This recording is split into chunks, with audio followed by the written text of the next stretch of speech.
সংগঠনের নেতৃত্ব নিয়ে তুমুল দ্বন্দ্ব গ্রুপিং, কিছু নেতার ভূমিকা নিয়েও রয়েছে বিতর্ক। সবশেষে সরকারের সাথে সমঝোতা। বিভিন্ন রাজনৈতিক স্ক্যান্ডাল নিয়ে বিপাকে পড়ে এখন অনেকটাই ঢিমে তালে কার্যক্রম চালাচ্ছে কয়েক বছর আগে হুট করে শক্তিধর সংগঠন হিসেবে আবির্ভূত হওয়া কওমি মাদ্রাসা ভিত্তিক সংগঠন হেফাজতে ইসলাম।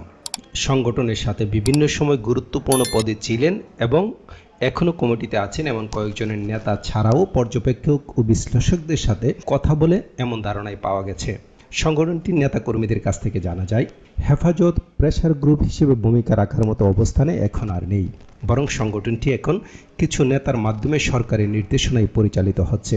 একজন রাজনৈতিক বিশ্লেষক এবং ধর্মভিত্তিক রাজনৈতিক কর্মকাণ্ডের খোঁজখবর রাখেন এমন একজন বলেছেন যে, তারা মনে করেন এক দশক আগে সরকারের জন্য যতটা চ্যালেঞ্জ ধর্মভিত্তিক এই সংগঠনটি তৈরি করেছিল সেটি এখন আর নেই, বরং মামলা থেকে রক্ষা পেতে এবং জেলে থাকা নেতাদের মুক্তি নিশ্চিত করতে গিয়ে সরকার বা আইনশৃঙ্খলা বাহিনীর নিয়ন্ত্রণে চলে গেছে সংগঠনটি।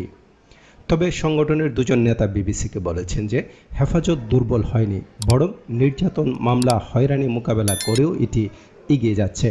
সরকার নিয়ন্ত্রণে থাকা বা সরকারের সাথে যোগাযোগ করে চলার অভিযোগও প্রত্যাখ্যান করেছেন তারা।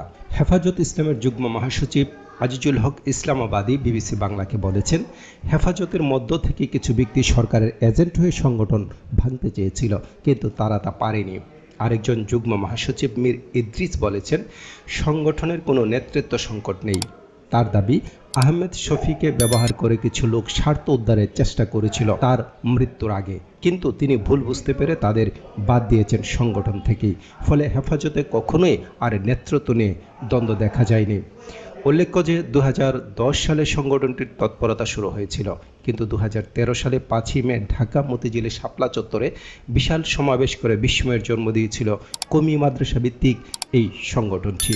বিশেষ করে শাহবাগে যুদ্ধ অপরাধীর সর্বোচ্চ শাস্তির দাবিতে গড়ে ওঠা আন্দোলনের সময় হেফাজতের এই আবির্ভাব স্বাধীনতা উত্তর বাংলাদেশের রাজনীতিতে আলোচিত এক ঘটনা বলেই মনে করেন অনেকেই।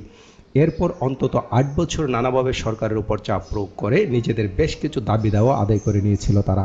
কিন্তু 2021 সালে বাংলাদেশের স্বাধীনতা সুবর্ণ জয়ন্তীতে ভারতীয় প্রধানমন্ত্রী নরেন্দ্র মোদীর ঢাকা সফরের সময় সংসদে জড়িয়ে পড়া, ঢাকা বাংলাদেশের প্রতিষ্ঠাতা রাষ্ট্রপতি শেখ মুজিবুর রহমানের ভাস্কর্য স্থাপনের বিরোধিতা করা এবং এ বিরোধিতার নেতৃত্ব দেওয়া মামুনুল হক ঢাকার একটি রিসোর্টে এক নারীসহ আটকের ঘটনার জের ধরে অনেকটাই সংকটে পড়ে যায় সংগঠনটি।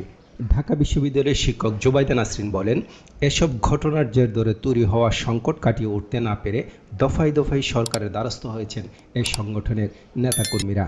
আমি মনে করি সেটিই সরকারকে সুযোগ করে দিয়েছে সংগঠনটিকে কবজা করে নেওয়ার।